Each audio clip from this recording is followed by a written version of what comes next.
ও ফরিদ ভাই একটা photo card দেখে, দুইজনেই দেখেন একটু। শেখ হাসিনা যদি ডিসেম্বরে আসেন পূর্ণাঙ্গ নিরাপত্তা পাবেন, জাহিদুর রহমান প্রধানমন্ত্রী, সমগ্র উপদেষ্টা কষা জাহিদ। এটা কি ধরনের কথা? পূর্ণাঙ্গ নিরাপত্তা পাবেন। শেখ হাসিনা কি ওনার কাছে নিরাপত্তা চাইছেন বা বাংলাদেশের কাছে নিরাপত্তা চাইছেন? এরকম কোনো খবর এখন শুনিনি। হঠাৎ এই কথাটা কেন? কিছুদিন আগে বললো আওয়ামী লীগ নামে কোনো কিছু নাই, দলই নেই। দলই নাই, এতে দাফন হয়ে গেছে। তার সরকারের স্বরাষ্ট্রমন্ত্রী বললো দাফন হয়ে গেছে দিল্লিতে, ইত্যাদি ইত্যাদি। তারপরে বললো শেখ হাসিনা কোনোদিনই আসবেন না। এখন বললো, তারপরে বললো আসলেই তাকে ফাঁসির দড়িতে ঝোলাবে। তার জন্য রশি, কোন ধরনের রশি, কি ধরনের রশি, কি মম ঘষবো, কি মম ছাড়া না কি মম, কত কথা এগুলো আমরা শুনলাম। এমনকি জল্লাদুর এটাও শুনলাম। তারপরে বললো যে তাকে আসতে দেওয়া হবে না, এটাও বলেছে। এখন বলতেছে যে তাকে নিরাপত্তা দেওয়া হবে। এবং এই খসড়া জাহিদ কবে যেন বললো যে, প্রথমে বললো কি যে আওয়ামী লীগের শেখ হাসিনার 5ই আগস্টের যে প্রেস কনফারেন্স হয়েছে সেটাতে যারা লাইক দিয়েছে, শেয়ার দিয়েছে, কমেন্ট করেছে পক্ষে, তাদের বিরুদ্ধে মামলা হবে, হ্যান করেঙ্গা ত্যান করেঙ্গা ইত্যাদি ইত্যাদি বলেছে। তারপরে কি বললো যে সীমিত আকারে শেখ হাসিনার নিউজ দেখানো যাবে। তো 48 ঘন্টা না যাইতে বললো যে তাকে নিরাপত্তা দেওয়া হবে। আশা করি আর কয়েকদিন পরে আসলে বলবে তাকে স্বাগত জানানো হবে। তারপরে বলবেন তিনি তো আমাদেরই প্রধানমন্ত্রী। আশা করতেছি এই কথাটাও এদের মুখ দিয়েই বের হবে। ডিসেম্বর তো অনেক দূর, 1 মাস না যাইতেই কত কথা, এদের সুর পাল্টে যাচ্ছে। আরো পাল্টাবে, কারণ এদের তো মেরুদণ্ড নাই। জোনায়েদ সাকির ব্যাপারে একটু বলি আর কি, যেহেতু যদি আমাকে একটা প্রশ্ন শুনে। জোনায়েদ সাকি বায়ে সিগন্যাল দিয়ে ডাইনে যাওয়া লোক, এটা বহু আগেই বলতাম। জোনায়েদ সাকি যখন লম্বা লম্বা, এমনি মানুষও লম্বা, কথা কইতো লম্বা, আমি বলতাম দেখেন, আমি নিজের ছবি তুলতাম তাদের, বাম ফ্রন্ট বা বাম ঐক্য 11 মানে যত বাম ফ্রন্ট আছে তাদের ছবি উঠাইতো, আসতো, আমি ছবি তুলে দিতাম, ভুলেও দাঁড়াইতাম। আমাকে বললে সে করে আপনি কেন দাঁড়ান না? আমি বললাম যে এই লোক পালাবে, এই লোক অচিরেই পালাবে। এখন আপনাকে একটা প্রশ্ন করি, সবচেয়ে মজার জিনিস, আমরা তো বাংলাদেশ সারাদিন ঢাকা না দিল্লি, ঢাকা না দিল্লি খুব মিছিল করতাম। এরপরে আমরা বারবার বিভিন্ন জায়গায় আমরা পোস্ট দিতাম, এই আমেরিকা ভারতকে ছুঁড়ে ফেলে দিয়েছে, ভারতের অবস্থা খারাপ, ভারত কিছু করতে পারবে না। এখন ভারতের স্বাধীনতা দিবসকে আমেরিকা ইন্ডিপেন্ডেন্স ডে ঘোষণা দিচ্ছে। এই সম্বন্ধে এখন আপনি কি বলবেন, যে ভারতকে ছেড়ে দিল না পাকিস্তানকে ছেড়ে দিল? এই খবরটা কিছুদিন আগে এসেছে। আমি জুলাই 25 সালের প্রথম দিকে বলেছিলাম যে এই আমেরিকা ভারত এবং আওয়ামী লীগের আবারও তাদের সাথে সম্পর্ক প্রতিস্থাপন করবে। তখন এই আজকে যারা বলতেছে যে আমেরিকার পিড়িতে গত তারাই দেখবেন তখন আমেরিকার সমালোচনা শুরু করে দিবে। ভারতের সাথে আমেরিকা কখনোই ফাইটে যাবে না, চীন যাচ্ছে না, কারণ এখানে 140 কোটি মানুষের মার্কেট। এই পৃথিবী এখন মার্কেটিং, হ্যাঁ, এই যে এত বড় বাজার, কে স্যার এই পৃথিবীতে যত যুদ্ধ হচ্ছে সেগুলো তো মার্কেটের জন্য, বাজারের জন্য। ভোক্তা আছে এখানে 140-50 কোটি ভোক্তা, এবং তারা এমন না যে এটা আফ্রিকার দরিদ্র দেশ। এখন ভারত পৃথিবীতে 5 নম্বর থেকে 3 নম্বর অর্থনীতির দেশে চলে আসছে। তো এই দেশটাকে না চায়না ছাড়তে চাবে, না আমেরিকা ছাড়তে চাবে, কেন ছাড়বে রে ভাই? আমার সাথে মনে করেন যে যতই সাব্বিরের খারাপ সম্পর্ক থাকুক, আমার ভাতিজার সাথে মনে করেন সাব্বিরের সম্পর্ক খারাপ, খুব খারাপ, কিন্তু আমার ব্যবসা হচ্ছে, আমি তখন বসে থাকবো? আমি তো ব্যবসা করবো। সাব্বির চিন্তা করবে যে ফরিদ সাহেবের ভাতিজার সাথে আমার বিরোধ, তাতে কি ফরিদ সাহেবের সাথে ব্যবসা, আমিও তাই চিন্তা করবো। আরে ভাতিজা কেন, আমার পোলার সাথে ঝগড়া হইলে আমি সাব্বিরের সাথে ব্যবসা বাদ দিব? কখনোই তা করে না মানুষ, ব্যবসাকে বাদ দেয় না। কারণ বিজনেস হচ্ছে এমন একটা বিষয় যে বিজনেসের ব্যাপারে মানুষ যে কোনো ছাড় দিতে প্রস্তুত, ছাড় দিতেও যেমন প্রস্তুত, বিজনেসের জন্য যুদ্ধ করতে প্রস্তুত। আমেরিকা যদি বাংলাদেশে বিজনেস করার সুযোগ থাকতো চায়নার মতো, ভারতের মতো, তাহলে তার বিগত সরকারের সাথে আমেরিকা বিরোধ করতো না। কারণ এখানে রূপপুর পারমাণবিক কেন্দ্রকে রাশিয়া, রেলকে জাপান, তবুও জাপান তার বন্ধু রাষ্ট্র, আর অন্যান্য কি চায়না, বন্দরকে চায়না, কে আসে ভারত। তো এখানে যদি আমেরিকাও থাকতো তাহলে কিন্তু কিছুই হতো না। মার্কেট দখলের জন্য এত কিছু, কি কারণে এত যুদ্ধ হয়? আপনি দেখেন ভেনেজুয়েলা থেকে যে প্রেসিডেন্টকে তুলে নিয়ে গেল, ইরানে হামলা করলো, উদ্দেশ্য কি? উদ্দেশ্য হলো চীনের মার্কেট ধ্বংস করা, এবং সেই মার্কেটটা নিজের করাইতে না। এত কিছু না, মানুষ দেখতেছে এখানে ধর্ম, মানুষ দেখতেছে এখানে সাম্রাজ্যবাদ, মানুষ দেখতেছে এখানে কি ইহুদিজম, মানে আপনার বলতেছে ইসরায়েলের প্রতিষ্ঠা। না রে ভাই, ওই ইসরায়েল যদি আমেরিকার জন্য ব্যবসার জন্য হুমকি হইতো, ইসরায়েলের পক্ষে যাইতো? কোনোদিনই যাইতো না। আবার ইসরায়েল যদি জানতো যে আমেরিকার সাথে তার ব্যবসা হবে না, ইসরায়েল প্রীতি করতো, কোনোদিনই করতো না। দ্বিতীয় বিশ্বযুদ্ধে ইহুদিরা কি করেছে? তারা দুই দেশে দুই গ্রুপে বিনিয়োগ করতো। তারা জার্মানের হিটলার কেন ইহুদিদের মারতে গেছে? সে দেখলো কিরে বাবা, আমারও কাছে বিনিয়োগ করে, আবার ব্রিটেনেরও টাকা দেয়, আমেরিকার টাকা দেয়, এই জন্য সে ভয় পেয়ে গেছিল। তার জন্য সে ইহুদিদের বিরোধিতা করেছে। ইহুদিদের বিরোধিতা কেন করেছে? ইহুদিরা কি তারা খামসা মারছিল না? কি কারণ? যখন সে দেখে ফেলেছে যে ইহুদি দুই জায়গায় আছে। কারণ পৃথিবীতে বিজনেস ছাড়া আর কোনো কিছু। আমেরিকা প্রথম বিশ্বযুদ্ধে আমেরিকা যুক্ত হয় না কেন? কারণ বিজনেস করেছে। সে দেখছে যে যুদ্ধে না গেলে বিজনেস ভালো। দ্বিতীয় বিশ্বযুদ্ধে আমেরিকা কেন অংশগ্রহণ করেছে? দেখছে যে এবার ঢুকলে ব্যবসা ভালো, তার জন্য করেছে। আপনি যা দেখছেন, তো ভারতের 140 থেকে 50 কোটি ভোক্তা, এত বড় মার্কেট, এত বড় বাজার, এত বড় একটা প্ল্যাটফর্ম আমেরিকা ছেড়ে দিবে? চায়না ছাড়ে না, যে চায়নার সাথে তার বিরোধ, আমেরিকার সাথে তো সরাসরি ভারতের বিরোধ নাই, তাই না?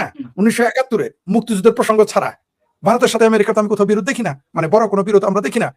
তাহলে কিন্তু চায়নার সাথে আমেরিকা এখানে ঢুকছে শুধুমাত্র চায়নার ইনভেস্টমেন্টটা যেন ঠিক মতো ভ্যানিশ করে যায় বাংলাদেশে, এই কারণে। আর কিছু তাহলে বাংলাদেশের কে সরকার আছে না সেটা নিয়ে আমেরিকার ছিল। রাইট, এক্স্যাক্টলি ঠিক। ভারতও তাই। ভারতে যখনই নরেন্দ্র মোদী যখন একটু ব্যবসায় টাইট দেয়, তখন আমেরিকা একটু খেপে। কিন্তু দিন শেষে কিন্তু এই ভারতের সাথে আমেরিকার সুসম্পর্ক হবেই, এমনকি আওয়ামী লীগের সাথে সুসম্পর্ক হবে, আপনারা দেখতে পারবেন খুব শীঘ্রই। তার সিমটম কিন্তু পাওয়া শুরু হয়ে ভাই, এখন আমরা আমাদের ছোট ভাই সাব্বিরকে একটা জিনিস দেখাবো। এটা হচ্ছে কারণ হচ্ছে সাব্বির তো সে 24-এর 5ই আগস্টের পর, 5ই আগস্ট মানে ওরা 2 আগস্ট মুক্তিযোদ্ধা সন্তানদের একটা মিছিল হয়েছিল ঢাকায়। ওরা আওয়ামী লীগ সরকারের পক্ষে স্ট্যান্ড নিয়েছিল। ওই সময় চেষ্টা করছিল ওদের যে সংখ্যক ছেলে পেলে ওই সময় পাওয়া গেছিল, যারা আসছিল 70-80 জন বা 100 জন। এরপরে তো সে 5ই আগস্ট বিভিন্ন কথা বললো, জেলও খাটলো। আজকে তাকে একটা ছবি দেখে আমি জাস্ট কিছু কথা জিজ্ঞেস করি। ছবিটা হচ্ছে হঠাৎ করে তৈরি হয়নি জুলাই আন্দোলন, দীর্ঘদিনের অত্যাচার নিপীড়নের অবসান ঘটেছে জুলাই আন্দোলনের মাধ্যমে। জুনায়েদ সাকি, এই বিষয়টাকে তুমি কিভাবে দেখো, কি বলো? ভাই তার আগে আমি একটু কারেকশন করে নিই, ওটা 2রা আগস্ট না, ওইটা ছিল হচ্ছে 17ই জুলাই।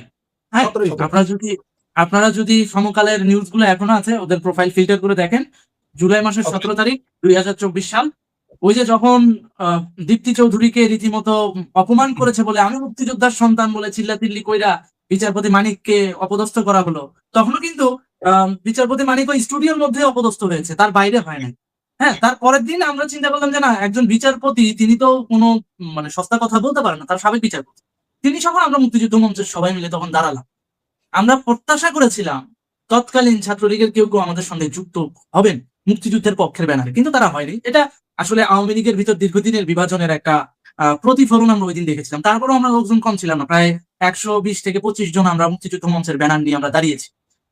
পরবর্তীতে দেখা গেল সরকার পতন হলো, 5ই আগস্টের পর কি তাণ্ডব হলো সেটা তো আপনারা দেখছেন। এবং সরাসরি আঘাতটা কিন্তু ছাত্রলীগ যুবলীগে আসে নাই, সেটা আসছে আরো পরে, সরাসরি আঘাত আসছে মুক্তিযুদ্ধে। আপনারা খেয়াল করে দেখেন, সরকার পতনের প্রায় 2 মাস 3 মাস পর্যন্ত কোনো ছাত্রলীগের উপর একটা টোকাও দেওয়া হয়নি। যখন ওই 7ই মার্চের ভাষণ ব্যান করলো, তারপর পরেই ছাত্রলীগকে নিষিদ্ধ করলো। খেয়াল করে দেখেন, প্রায় 2-3 মাস কিন্তু ছাত্রলীগ যুবলীগে হাত দেয় না, কিন্তু সর্বপ্রথম হাতটা দিয়েছে মুক্তিযুদ্ধে। সর্বপ্রথম হাত দিয়েছে মুক্তিযুদ্ধের ইতিহাস কিভাবে নষ্ট করা যায় সেই দিকে। হ্যাঁ, তো ওই যে যার ছবি আপনি দেখালেন একটু আগে, জুনায়েদ সাকি, এই জুনায়েদ সাকির একটা কথা বলি, কিন্তু দীর্ঘদিন প্রেস ক্লাবের সামনে সার্কাস করছে। শ্রমিকদের এই হচ্ছে না, শ্রমিকদের ওই হচ্ছে না, শ্রমিকরা এই করতেছে না, শ্রমিকদের মানে স্বার্থ আওয়ামী লীগ থাকলে কোনোভাবেই সম্ভব না আওয়ামী লীগ থাকলে শ্রমিকদের স্বার্থ রক্ষা করা। তোমাকে রিকোয়েস্ট করবো জুনায়েদ সাকি সম্বন্ধে একটু সাবধানে কথা বলার জন্য, কারণ আমার জিন্দা পীর এর একসময় কলিগ ছিল। আচ্ছা, কিন্তু আমি দুর্ভাগ্যবশত আমি আপনার অনুরোধটি রাখতে পারলাম না, এদের মতো বাটপারদেরকে এক্সপোজ করা উচিত, সেজন্য বলছি। আমি আপনার জায়গা থেকে আপনার ইন্টারাক্ট করার কারণে আমি হয়তো বিষয়টা সেন্টেন্সটা কমপ্লিট করতে পারিনি, আমি একটু বলছি। উনি এমন ভাবে বললো, বিগত 17 বছর উনি প্রেস ক্লাবের সামনে এমন একটা ক্যারেক্টার দাঁড় করাইলো নিজেকে, যে উনি শ্রমিকদের চাঁদা, গার্মেন্টস শ্রমিকরা একমাত্র জুনায়েদ সাকির পরিকল্পনার বাইরে গেলে শ্রমিক অধিকার পাবে না। বেশ ভালো কথা। আওয়ামী লীগ ছাড়া কখনোই ততক্ষণ পর্যন্ত আওয়ামী লীগ ক্ষমতায় আছে ততক্ষণ পর্যন্ত শ্রমিকদের অধিকার নিশ্চিত হবে না, এই ন্যারেটিভটা উনি এস্টাবলিশ করেছেন। এখন যে হাজার হাজার শ্রমিকরা বেকার হচ্ছে, হাজার হাজার শ্রমিকরা কাজ পাচ্ছে না, অনেক গার্মেন্টস বন্ধ হয়ে যাচ্ছে, কই জুনায়েদ সাকির টিকিটাও তো প্রেস ক্লাবের সামনে দেখা যায় না। সরকারকে তো প্রশ্ন করতে শুনি না যে আপনাদের কারণে এখন গার্মেন্টস বন্ধ হচ্ছে, শ্রমিকরা কি করে খাবে, এই কথা তো বলতে শুনি না। অথচ সামান্য ওই জিএসটি সুবিধা না থাকার কারণে, আইএমএফ এর কাছে লোন নেওয়ার কারণে শ্রমিকদেরকে ইনক্লুড করে সে কিন্তু সরকার পতনের আগে 6 মাস আগেও সে কিন্তু প্রেস ক্লাবের সামনে দাঁড়িয়েছিল, বলেছিল যে শ্রমিকদের ন্যায্য বেতন এবং অধিকার নিশ্চিত হওয়া দরকার, এবং আওয়ামী লীগ সরকার যদি এটা না করতে পারে এটা হবে আওয়ামী লীগ সরকারের ব্যর্থতা, এবং আওয়ামী লীগ সরকার সবসময় গার্মেন্টস মালিকদের তাবেদারি করে, শ্রমিকদের তাবেদারি করে না। ঠিক আছে, তাহলে এখন ভাই তুই এমপি, তুই সংসদে আসোস, তুই এখন তোর গভর্নমেন্ট, তোর সংসদ নেতারা তুই জিজ্ঞাসা করতে পারছ না, তোর শ্রমিক মন্ত্রণালয়ে তুই জিজ্ঞাসা করতে পারছ না, এখন তো সব জায়গায় এক্সেস। তো সংসদ সদস্য গেলে কেউ মানা করবে? সংসদ সদস্য গেলে কেউ মানে বলবে যে না আপনি এটা নিয়ে কথা বললেন না? সংসদে শ্রম মন্ত্রণালয়ের মন্ত্রী কি যায় না? সংসদে ওই কি যায় না, কর্মসংস্থান মন্ত্রণালয়ের কেউ কি যায় না? অবশ্যই প্রত্যেকটা মন্ত্রণালয়ের কিন্তু স্থায়ী কমিটি আছে সংসদে, সেখানে গিয়ে তো তুমি মিডিয়ার সামনে হোক না হোক, সংসদ অধিবেশনে না হোক, তুমি তো পার্সোনালি যাইও বলতে পারো। সেটাও তো তোমাকে বলতে শুনি না। আজকে আপনি একটু ফটোফাটটা দেখেন, আজকে ওর স্টেটমেন্টটা ধরে আমি বলছি, এটা নিয়ে আমি অলরেডি একটা রিলস বানাইছি, এখন আপলোড দিয়ে দেবো এই অনুষ্ঠানটা শেষ হওয়ার পর। ও স্পষ্ট বলছে যে জুলাই আন্দোলন একদিনে তৈরি হয় নাই। হ্যাঁ, হঠাৎ করে তৈরি হয়নি জুলাই আন্দোলন। তা আমরাও তো বলি হঠাৎ করে জুলাই আন্দোলন তৈরি হয় নাই। দীর্ঘদিন আমেরিকান ক্লাবে মদের গ্লাসে চুমু দিয়েই জুলাই আন্দোলন তৈরি হয়েছে। দীর্ঘদিন আমেরিকান ক্লাবে যায় নিজের মাথা বিক্রি করে ষড়যন্ত্র করার মাধ্যমে জুলাই আন্দোলন তৈরি হয়েছে। কিন্তু উনি যেটা গেলানোর চেষ্টা করছে দীর্ঘদিনের বঞ্চনা টঞ্চনা হাবি যাবি, যে দীর্ঘদিনের বঞ্চনা না হয় সেই সরকার চলে গেছে, এখন তো বঞ্চনা করতেছে কিনা? হ্যাঁ, এখন চৈত্র মাসের রোদেও তোমার তাপ লাগে না। তাহলে এখন শ্রমিকরা যে বেকার হচ্ছে, শ্রমিকরা প্রতিনিয়ত যে কর্মসংস্থান হারাচ্ছে, অনেক অনেক গার্মেন্টস এর শ্রমিকরা, নারী শ্রমিকরা দেহ ব্যবসায় লিপ্ত হচ্ছে গাজীপুরের মতো জায়গায়, বিশ্বাস না হলে প্র্যাকটিক্যালি যা দেখে আসেন। এখন তো তুমি জুনায়েদ সাকি কোনো কথা বলো না। জিন্দা পীরের অলি, মানে জিন্দা পীরের মুড়ি, হ্যাঁ, সাদা সুতনের মুড়ি। তো এই হচ্ছে অবস্থা। এরা সবসময় এরা আবার জন্মে। এরা দেখবেন শেখ হাসিনা ক্ষমতায় আসলে দেখবেন 6-7 মাস একটু চুপ থাকবে, গা ঢাকা দিয়ে থাকবে, তারপরে হুট করে বেরোবে। কেমনে বেরোবে? কারণ ওদের পেছনে ওদের সাদা চামড়ার বাপ আছে। ওদের মা তো সব জায়গায় মানে একটু দেন দরবার করে বেড়াইছে। তো ওদের সাদা চামড়ার বাপেদের যখন কূটনৈতিক তৎপরতা বাড়বে, সেই কূটনৈতিক তৎপরতার মধ্যে দিয়ে এরা আবার প্রেস ক্লাবে আসবে, তখন দেখবেন নয়া ন্যারেটিভ, নতুন ইস্যু। রানা প্লাজার সামনে যায় তারা সেই লেভেলের নাটক করে, রানা প্লাজার সামনে যায় তারা সেই লেভেলের শ্রমিক অধিকার ফলায়। তাহলে এখন তোমরা যে একের পর এক গার্মেন্টস বন্ধ হচ্ছে, পশ্চিমারা অর্ডার ক্যান্সেল করতেছে, একেবারে ডকুমেন্ট সহ আছে, এখন ডকুমেন্ট ধরে ধরে তুমি কথা বলো না কেন? এখন তোমার শ্রমিক মন্ত্রণালয়ের সামনে তুমি শ্রমিকদের পক্ষে দাঁড়াও না কেন? ও এখন শেখ হাসিনা সরকার নাই, আর এখন ডলার আসতেছে না, উল্টে ডলার দিতে হচ্ছে। এতদিন যেগুলো খাইছো সেগুলো এখন প্রকল্পের মাধ্যমে দেওয়া লাগতেছে, জ্বালানি কূটনীতির মাধ্যমে দেওয়া লাগতেছে। এই বিষয়গুলো নিয়ে এখন কথা বলে না। আচ্ছা, বাদ দিলাম শেখ হাসিনা খারাপ ছিল, শ্রমিকদের ভালো চাই নাই, মেনে নিতাম। এখন তোরা তো ভালো চাস, তাহলে তোরা এই যে এনার্জি কূটনীতি বা জ্বালানি কূটনীতি যেটা হচ্ছে, এই জ্বালানি কূটনীতির মাধ্যমে তোরা সরাসরি আমেরিকাকে চ্যালেঞ্জ কর যে আমার গার্মেন্টসে বেশি বেশি অর্ডার দিবেন আপনি, তারপর আমি আপনার কাছে আমার জ্বালানি আপনার কাছ থেকে কিনবো, বা আমার খনি থেকে যেগুলো আপনি নিবেন কিনে সেটা আমি আপনার কাছে বিক্রি করবো। ওই সেটা তো বলতে পারছিস না। প্রত্যেকটা গার্মেন্টসের অর্ডার চলে যাচ্ছে চায়নায়, প্রত্যেকটা গার্মেন্টসের অর্ডার চলে যাচ্ছে ইন্ডিয়ায়, প্রত্যেকটা গার্মেন্টসের অর্ডার চলে যাচ্ছে বিশ্বের অন্যান্য দেশে। নেপালের মতো দেশ আমরা কি শুনছি যে ওরা গার্মেন্টসে এতটা এগিয়ে ছিল? শ্রীলঙ্কার মতো দেশ আমরা গার্মেন্টসে এতটা এগিয়ে ছিল শুনেছি? এশিয়ার মধ্যে সর্বপ্রথম গার্মেন্টসে এগিয়ে ছিল কে? বাংলাদেশ। সে বাংলাদেশ এখন 5-6 সিরিয়াল নিচে পেছনে চলে গেছে। এখন এই মুহূর্তে গার্মেন্টস সেক্টরে রাজ করতেছে চায়না আর শ্রীলঙ্কা, নেপাল আছে তৃতীয় স্থানে, বাংলাদেশের কোনো খবরই নাই এই জায়গায়। তাহলে এখন তুমি জুলাই কি এখন তোমার ঘুষ হয় না, তুমি এখনো জুলাইয়ের তাবেদারি নিয়ে পড়ে আছো। মানে এগুলো হচ্ছে ওই সাদা চামড়ার বুট চাটা অভ্যাস। তো কিছুদিন সাদা চামড়ার বুট চাটবে, তলে তলে পাকিস্তানের সাথে আঘাত রাখবে, আবার সামনে এসে বলবে আমরা পাকিস্তানকে সমর্থন করি, পাকিস্তানের সাথে আমার ঐতিহাসিক দ্বন্দ্ব আছে, আমরা মুক্তিযুদ্ধের পক্ষে। কিন্তু তলে তলে ঠিকই আমেরিকার সঙ্গে তাদের ব্যাপক ষড়যন্ত্রমূলক আঘাত রয়েছে, এবং সে কোন লেভেলের আঘাত? সেটা হচ্ছে বাংলাদেশ বিরোধী আঘাত, মানুষকে জিম্মি করে সেই আঘাত। বেশ ভালো কথা, তুমি আমেরিকার সাথে সুসম্পর্ক রাখতে চাও, ভালো। কিন্তু তুমি যদি নিজেকে মুক্তিযুদ্ধপন্থী দাবি করো, তুমি তাহলে কোন হিসাবে বলো যে আমেরিকা তোমার শ্রমিকদের স্বার্থ রক্ষা করবে, আর তুমি সেই প্রেসক্রিপশনে প্রেস ক্লাবের সামনে দাঁড়াও? কারণ যে আমেরিকা তোমার শ্রমিকদের মারার জন্য 71 সালে পাকিস্তানকে অস্ত্র দিছে। এই সমস্ত বিবেকহীন লোকরা নিজেদের রাজনৈতিক প্ল্যাটফর্ম গুলোকে ব্যবহার করে শুধুমাত্র জনগণকে জিম্মি করে জনগণকে বিভ্রান্ত করার জন্য, এর বাইরে তেমন কিছু না। আমি আমার জুনায়েদ সাকি সম্পর্কে আমার বলতে গেলে প্রায় 1.5-2 ঘন্টা বলতে পারবো। এগুলো হচ্ছে ফ্রড, পলিটিক্যাল প্রস্টিটিউট, এক্স্যাক্টলি রাজনৈতিক বেশ্যা। এটা কখনো জনগণের না, জনগণের হলে এখন চুপ থাকার কথা না। আমরা তোমার কাছে আবার আসবো। রয়ের চিফ বাংলাদেশে ছিলেন, ওনাকে গ্রেপ্তার করে আটকানোর জন্য এবং তাকে আটকাইয়া হাদিকে আনানোর জন্য আন্তর্জাতিক আইনে কি বলে, বা ওনার দাবির সপক্ষে যুক্তি কি, এবং উনি বাংলাদেশ আসলে আটকাইতে পারবে কিনা, এই বিষয়টা যদি আপনি একটু ক্লিয়ার করেন। ধন্যবাদ আপনাকে, সে সাথে আপনার দর্শকদের শুভেচ্ছা, এবং আমাদের সাথে রয়েছেন তরুণ একেবারে এক তরুণ অ্যাক্টিভিস্ট সাব্বির, আপনাকেও শুভেচ্ছা। আসলে কি বলবো, মানে মামার বাড়ির আবদার আছে না, এটা কি সামারের বাড়ির আবদার কিনা বুঝতে পারতেছি না। আমরা ছোটবেলায় শুনছি মামার বাড়ির আবদার, তো এই যে হাদি নাকি কি ফাদি না গাদি নাকি যেন তার বোনের যে আবদার, মানে এরা না বুঝে রাষ্ট্র, না বুঝে রাজনীতি, মানে মনে যা চাই তাই বললেই মনে হয়ে যায়। তবে একটা কথা কিন্তু বিস্ময়কর, সেটা হচ্ছে যে একটা দেশের প্রধানমন্ত্রী এসেছিলেন নরেন্দ্র মোদী, তার জন্য দেশে কি ভয়াবহ পরিস্থিতি সৃষ্টি করেছিল এই বিএনপি, জামাত, হেফাজত, চামড়া নাই পীর, চামড়া ছাড়া পীর, এমনকি বামপন্থীরাও। অথচ কালকে পরশুদিন রয়ের প্রধান এলেন, তিনি গেলেন, দেখলেন কি ভিনি ভিসি কি যেন একটা সানা দেখলেন, জয় করলেন, চলে গেলেন। কিন্তু টু শব্দটি কেউ করলো না, টু শব্দটি করে নাই, নো বাড়ি। এই একটা মাত্র হাদির সর্বশেষ সবেদল নীলমণি কি যেন হাদি তার বোন একটা পোস্ট দিয়েছে ফেসবুকে। তো তাকে নিয়ে করুণা প্রকাশ করার কোনো কারণ নাই। কারণ হচ্ছে যে নির্বোধকে নিয়ে তো আপনি করুণা প্রকাশ করতে পারেন না। আপনি আমাকে নিয়ে করুণা প্রকাশ করতে, সাব্বির বলতে পারে যে মিস্টার শেখ ফরিদ আপনাকে নিয়ে করুণা প্রকাশ করলাম, কারণ আপনি জানেন বুঝেন। আমি সাব্বিরকে বলতে পারি আপনি একজন সক্রিয় অ্যাক্টিভিস্ট, আপনি তো এটা ভুল করেছেন, করুণা প্রকাশ করলাম।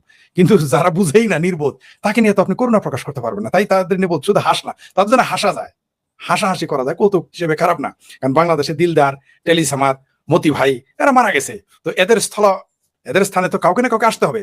সে জায়গায় দেখলাম কিছু রাজনৈতিক নেতা এসেছে, কিছু ব্যারিস্টার এসেছে, টিভিতে কিছু লোক কথা বলে, আমরা তাদের শুনতে হয়। এখন এই যে আগে কপিল শর্মা শো দেখতাম, আমার কিন্তু খুব প্রিয় হচ্ছে কপিল শর্মা শো আর পাকিস্তানের ওমর শরীফ, এই দুই কমেডিয়ানদের কমেডি শুনতাম আমি। তো এখন আর ওইদিকে যাই না, সময়ও নাই। কিন্তু বাংলাদেশের কিছু ব্যারিস্টার, কিছু লেখক, কিছু বুদ্ধিজীবী, কিছু ইউটিউবার, তাদের কথা শুনলে বেশ মজা পাই। তো তারা তাদের একজন, তো ওগুলো নিয়ে আলোচনা যায়। তবে এই যে যাকে নিয়ে বলে কমন সেন্স নাই যে একজন রাষ্ট্রীয় অতিথি, তারপর আবার একটা দেশের গোয়েন্দা প্রধান, তাকে গ্রেপ্তার করার কথা বলে, মানে হাসবো না কাঁদবো নাকি বদবায়ু ত্যাগ করবো বুঝে উঠতে পারি না আর কি আর বলবো, বয়স হয়ে গেছে তো। মানে এরকম কমেডি দুই চারটা একটু বেশি হলে বদবায়ু বের হয়ে যেতে পারে। তো এদের নিয়ে কি আলোচনা। আবার দেখেন আমাদের ওই যে পেতি পাটা আছে না, আগে মান্না ভাইয়ের জুতা মোতা টানছে, স্যান্ডেল ম্যান্ডেল টানছে, টানার পরে এখন তারেক রহমানের মন্ত্রী এবং উপদেষ্টা হয়ে গেছে, প্রতিমন্ত্রী মর্যাদা। তাকে কেউ নেশৌরি বলে বা গাঁজাখোর বলে, যাই হোক সেটা তার ব্যক্তিগত ব্যাপার। ওই গাঁজাখোর বলে কয়টা দাঁড়িয়ে ছিল এখানে, ওটা কেটে এখন ক্লিনচে হয়েছে সাব্বিরের মতো, যাতে একটু মানে ওই যে কি সিং ভাঙ্গা বাসুর হওয়ার চেষ্টা করছে আর কি। আমরা অন্তত মোস্টে গেছি যাতে সাব্বিরের সাথে মানুষ না মিলিয়ে ফেলে, অন্তত মোস্টটা রাখতে হবে। চুল কলপ করলেই তো হবে না, মোস্টটা একটু রাখতে হবে। তো এই নেশৌরি কি করছে, চুলেও কলপ করছে, আবার দেখলাম যে ক্লিনচে হয়ে গেছে এখন, যাতে কেউ গাঁজাখোর মাজাখোর, যাই সেটা তার ব্যাপার, ব্যক্তিগত ব্যাপার।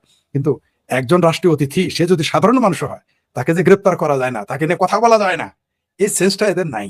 থাকবে কি করে, এরা তো রাজনীতিবিদ না, এরা হলো গোলাম ইবনে গোলাম। ইউনুস হলো একটি পরাশক্তির গোলাম, তো ইউনুসের গোলাম হচ্ছে এরা, এরা হচ্ছে গোলাম ইবনে গোলাম। তাই যা ইচ্ছা তাই বলতে পারে, এটা বললে আমাদের কিছু করে নাই। তো আমি বিস্মিত হইলাম বাংলাদেশের চিঙ্কু বাম সহ সকল বাম টু শব্দটি করলো না। যারা সকালে বিকালে নরেন্দ্র মোদীকে কসাই বলে, তারা টু শব্দটি করলো না, শাহবাগে আসলো না, পল্টনে আসলো না।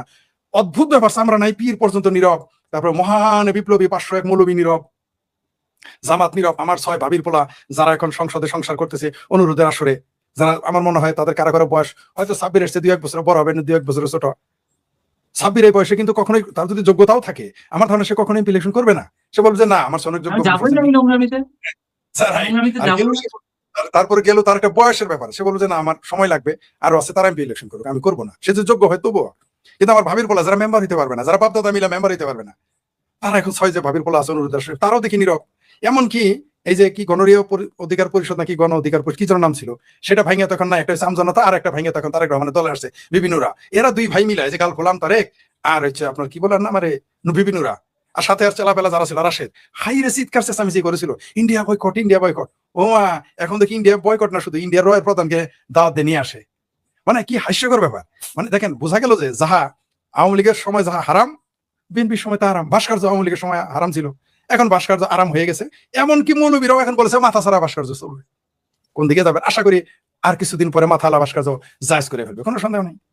তো আমাদের দেশে রাষ্ট্রীয় অতিথি আসলে কি আচরণ করতে হবে এটা তারা জানে না, বুঝেও না, বুঝতে চায়ও না। মনে করে যে এই যে আমার ভাবির পোলারা আর যারা ইন্ডিয়া বয়কটি আন্দোলনের লোক ছিল, তারা মনে করে যে বাংলাদেশটা বোধহয় একটা পাড়ার ক্লাব, তুই আমার গাল গলি আমাদের এলাকায় আসবি না, আমরা কিন্তু এখানে একটা নয়নতারা ক্লাব খুলেছি, সাব্বির একটা চয়নতারা ক্লাব খুলেছে, এই তোরা আমার উত্তর আসবি না, আমি তোর ডাইনে যাবো না।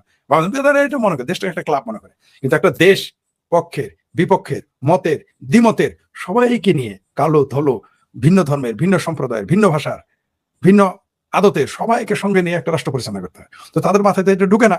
আর ভারত সম্পর্কে তাদের, আমরা বুঝতে পারলাম আপনার মনে থাকার কথা, সাব্বির তো এটা বলতে পারবো না, অনেক বয়স কম। আপনার মনে থাকার কথা যখন মোরারজি দেশে বাংলাদেশে আসছিল, জিয়া রহমানের সরকার কি করেছিল? জিয়া ওই বিমানবন্দরের আশেপাশে যত আরবি ক্যালিওগ্রাফি ছিল সব ভেঙে ফেলেছিল। এটা যদি আওয়ামী লীগ সরকার করতো তাহলে কি হইতো? তাহলে ইসলাম খতমে চলে যেত। এখন ভারতের আসুক, ইভেন দেখবেন কয়েকদিন পরে আপনি দেখবেন যে মাননীয় প্রধানমন্ত্রী ভারতের নরেন্দ্র মোদী আসবেন। নিশ্চিত থাকেন অবশ্য, যদি তারা সময়টা পায়, মানে ডিসেম্বরের পরে যদি সরকার থাকে, তাদের কপাল যদি থাকে, তাহলে তিনি আসবেন। কিন্তু এর মধ্যেও দেখেন নরেন্দ্র মোদী চলে আসতে পারে, অস্বাভাবিক কিছু নেই ডিসেম্বরের আগে। জননেত্রী শেখ হাসিনা আসার পরে এই সরকার তো থাকবে হলো কুচু পাতার পানির মতো, থাকে কি থাকে না এরকম থাকবে।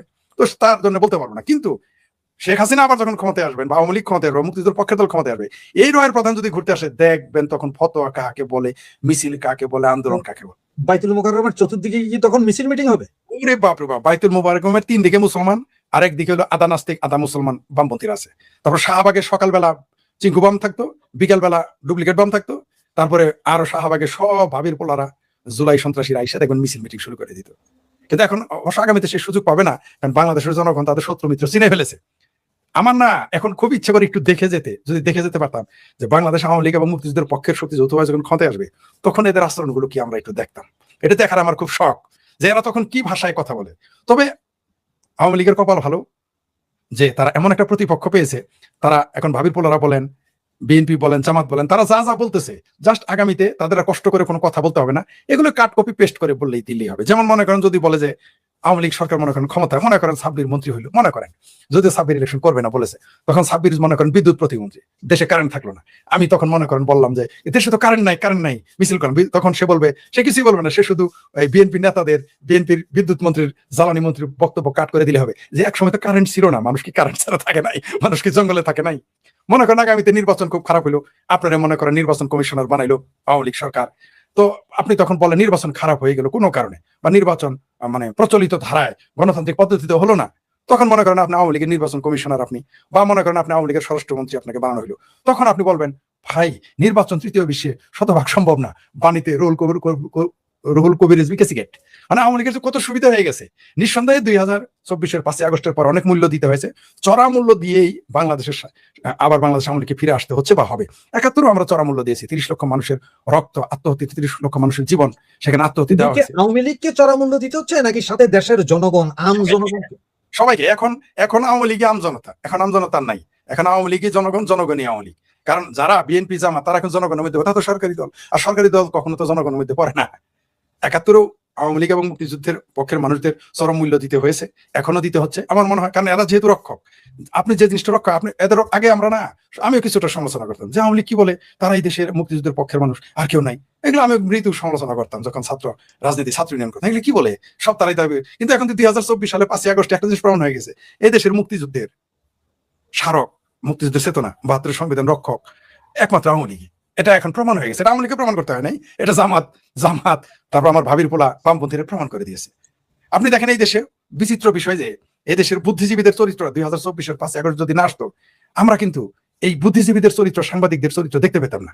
আপনি দেখেন নিউ এজের নুরুল কবির ভাই, আরিফ আফরুবা, মহান বিপ্লবী সাংবাদিক, যিনি ওই যে 1/11-র যে সরকার আসলো, আরে সেই মইনুয়ের সরকার আসলো, তিনি মাথা নননি, একমাত্র সাংবাদিক। কিন্তু এবার দেখলাম কারোরই লাগলো না, তিনি মাথা না, তিনি ঘাড় সহ নোয়াই দিলেন। অদ্ভুত ব্যাপার, এই চরিত্রগুলো আমরা চিনতে পারতাম না, আমরা জানতেই পারতাম না যে এই দেশে অনেক বুদ্ধিজীবী, অনেক লেখক, অনেক অভিনেতা অভিনেত্রী, অনেক গায়ক গায়িকা, নায়ক নায়িকা যে এই দেশে মুক্তিযুদ্ধ ধারণ করে না, এই দেশে মুক্তিযুদ্ধ চেতনা ধারণ করে না, 71 ধারণ করে না, 72-এর সংবিধান ধারণ করে না, এগুলো আমরা জানতেই পারতাম না। তবে এখন দুধ কা দুধ পানি কা পানি হয়ে গেছে। আগামীতে যখন বাংলাদেশ আওয়ামী লীগের নেতৃত্বে মুক্তিযুদ্ধের পক্ষের সরকার আসবে, তখন আমাদের দেশ গঠন, পুনর্গঠন এবং দেশ পরিচালনার সুবিধা হবে, কারণ এখন আমাদের সামনে শত্রু পরিষ্কার, দুধ কা দুধ পানি কা পানি হয়ে গেছে। এখন আমাদের প্রতিপক্ষ বা শত্রু একেবারে দিনের আলোর মতো, তাদের চেহারা আয়নার মতো চকচকা তাদের দেখা যায়। আমরা এটা এখন যদিও আরো কিছু গুপ্ত থাকবে, আমরা জানি জামাত খুব শিয়ানা মাল, তো বিভিন্ন জায়গায় আন্ডা পেরে টিকটিকির মতো ডিম দিয়ে রাখবে, বিভিন্ন এই মাছায় ও মশায় ওইখানে ওই বাড়িতে এভাবে দিয়ে রাখবে, কিন্তু অনেকটা আমরা বুঝে ফেলবো যে কোনটা কোন দলের টিকটিকি, কোন দলের টিকটিকির আন্ডা ফুটে বেরোয়, সেটা আমরা বুঝতে পারবো ভবিষ্যতে। তবে আপনি যেটা বললেন যে এই যে আমার ভাবির মেয়া একটা পোস্ট দিয়েছে, ওকে গ্রেপ্তার, ধারণাই নাই। কারণ হলো যে একটা শিশু, আমি একদিন কমলাপাড়া স্টেশনে দাঁড়িয়েছিলাম, মানে টিকিটের জন্য অপেক্ষা করতেছি, মানে রেল গাড়ির জন্য অপেক্ষা করতেছি, তো একটা 5-6 বছর আর ছোট মানে শিশু বাচ্চা আর কি, 4 বছর হয়তো, আয়সা আমাকে না ওই ওর মা ওকে পেপসি, তখন তো পেপসি কাঁচের বোতল, মনে আছে তো আপনার? কাঁচের বোতল আর কি, তখন কাঁচের বোতল, প্লাস্টিকের বোতল তখন আসে নাই, অনেক আগের বোতল। একটা ওই বাচ্চাটা আমাকে ওই কাঁচের বোতল বাড়ি মারতেছে আমার হাঁটুতে। তা আমি বাচ্চা, 4 বছরের বাচ্চা, কি বলবো তাকে? তো মাটা উচ্চশিক্ষিত মানুষ, বোঝা গেল তার বডি ল্যাঙ্গুয়েজ কথায়, উনি তাড়াতাড়ি এসে আমাকে বাচ্চা নিয়ে যেতে বলে, শিশু তো তার ক্ষমতা সম্পর্কে কিছু বোঝে না, তাই আপনাকে এইভাবে সে তার পেপসির বোতলতে আপনাকে বাড়ি দিচ্ছে। তো আর শিশু, তার শিশু বলা যায় না, এরা নির্বোধ। শিশু তো একদিন আস্তে আস্তে সে পরিণত হবে, নির্বোধ কখনো পরিণত হয় না। নির্বোধ শিশু থাকলেও নির্বোধ, সে আমার বয়সী 26 নয়, আমার বয়সী হলো সে নির্বোধই থাকবে। এরকম নির্বোধ একটা আছে, যেমন মনে করেন থ্রট মাথার। একে নির্বোধ কেন বলি? কারণ কিছু কিছু মানুষের বয়স হলে মতিভ্রম ঘটে। আগে বুঝতাম না মতিভ্রম কি। মতিভ্রম কিন্তু সাবিরের ঘটবে না, মতিভ্রম ঘটলে আমার ঘটবে। অর্থাৎ যারা বয়স্ক, তারা যখন পাগল এবং সুস্থ এর মাঝামাঝি থাকে, ওটাকে বলে মতিভ্রম ঘটা। মানে ফুল পাগল হয়তো ঝামেলা শেষ, ওইটা আবার সাবিরের বয়সীদের বলা যায় না, ওটা যাদের বয়স বেশি তাদের বলা হয় মতিভ্রম ঘটেছে। তো এই যে কিছু মতিভ্রম একটা ঘটেছে, যেমন মনে করেন ফ্রড মাজার, বাংলাদেশে জেল ব্যক্তিটি আওয়ামী লীগের আমলে, আওয়ামী লীগ সরকার আমলে বলেছিল যে জামাতের সমালোচনা করা ফ্যাসিজম। বাবা, সুবহানাল্লাহ, কি রাষ্ট্রবিজ্ঞানের ভাষা! যে কোন জামাত, যে জামাত 30 লক্ষ মানুষ হত্যা করিয়েছে 71-এ, যে জামাত অগণিত নারী ধর্ষণের সহযোগী, যে জামাত এই দেশে স্বাধীনতা চায় নাই, যে জামাত এই দেশে গণতন্ত্রও চায় না, কারণ তাদের ম্যানিফেস্টোতে গণতন্ত্র নাই। আপনি আমাকে দেখান তাদের ম্যানিফেস্টো, সেখানে গণতন্ত্রের কথা লেখা নাই। বরং মামুনুল হক 501 সে স্পষ্ট বলে দিয়েছে সে গণতন্ত্র চায় না, খিলাফত কায়েম করবে। সে কিন্তু মুনাফিক না, সে একটু বাটপারি করেছে, ওই যে 501 একটু এন্টারটেইনমেন্টে গিয়েছিল, সেটা আলাদা বিষয়। কিন্তু যদি আপনি মনে করেন যে সে কিন্তু মুনাফিক না, কিবা সে বলছে আমি খিলাফত চাই, মানে গণতন্ত্র মানে না, তারপর সমাজতন্ত্র মানে না, সে সমাজতন্ত্র মানে না, তো কুফরি। আর আধা কুফরির কোনো সে মানে না। কিন্তু জামাত কিন্তু বাটপারি করে রেখেছে। সে যখন মসজিদে যায়, মানুষকে বেচতে টিকিট বেচে কয় আমরা সরিয়ে চাই, আবার যখন ইউরোপিয়ান ইউনিয়ন তাকে বলে যে না না না আমরা তো মডারেট গণতান্ত্রিক ইসলামিক ডেমোক্রেটিক দল। ভাই আপনাকে একটা জিনিস একটু দেখাই, কারণ আপনার ভাবির মেয়ের একটা খবর আসছে, আপনার আপন ভাবির মেয়ে এটা আর কি। জি জি এই যে এইচএসসি পরীক্ষায় পাশ করতে পারেনি জামাতের এমপি নজরুল ইসলামের কথিত সেই স্ত্রী। এটা কোনো কথা? আস্তাগফিরুল্লাহ আস্তাগফিরুল্লাহ। যারা বেহেশতের টিকিট বিক্রি করে তারা একটা এসএসসি সার্টিফিকেট দিতে পারলো না, একটা মার্কশিট দিতে পারলো না, তাহলে আর বেহেশতের টিকিট কিভাবে দিবে? হায় হায়, লা হাওলা ওয়ালা কুওয়াতা ইল্লা বিল্লাহ। মিলনের ফাঁসি হওয়া উচিত কিনা? এটা জামাত ইচ্ছা করলে ফতোয়া দিতে পারে এই মুহূর্তে যে মিলনের বেহেশতের, ওই যে মিলন হবে কতদিন, এটার হবে তো নাই, এমনকি বেহেশতে গিয়েও তার 72 হরের সাথে মিলন হবে না। ফতোয়া দিতে পারে যে সে বেহেশতে যাবে যেহেতু মুমিন মুসলমান, কিন্তু বেহেশতে গেলে সে হুরি পাবে না। এই ফতোয়া জামাত ইচ্ছা করলে এখন জারি করতে পারে। জি ধন্যবাদ। আমরা এখন